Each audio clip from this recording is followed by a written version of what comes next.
উনি শেখ হাসিনার আমলে অনেক ধরনের সুযোগ সুবিধা নিয়েছেন এবং অর্থনৈতিক যত ধরনের স্ক্যাম আছে ওনার নামে দুর্নীতি দমন কমিশনেও অভিযোগ আছে। উনি আসার পর থেকে আমাদের ব্যাংকে একটা স্থগিত আছে। তারপরে এই যে ওনার অনেক ছবি আমার এখানে আছে, আপনারা যদি দেখতে চান আমি আপনাদের দেখাবো শেখ হাসিনা আমলে ওনার যে ধরনের ইয়ে আছে।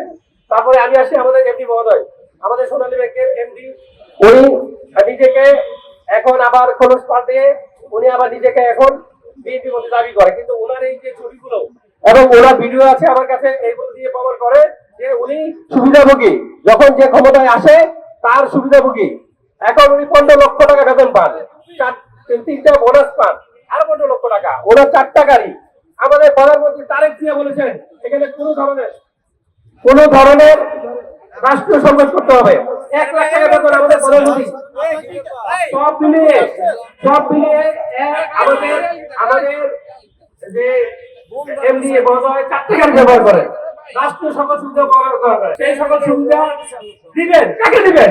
যারা ফ্যাসিস্ট সরকারের আমলে যুদ্ধ করেছে, যারা ফ্যাসিস্ট সরকারের বিরুদ্ধে যুদ্ধ করেছে, এখন ফ্যাসিস্ট সরকারের আমলে যারা সুবিধাভোগী 18 বছর যাবত যারা সুবিধাভোগী ছিল তারাই এখন আবার সুবিধাভোগী। তাদেরকে অবিলম্বে প্রস্তাব চাই আর আমাদের পদোন্নতির জন্য একটা বিশেষ কমিশন চাই।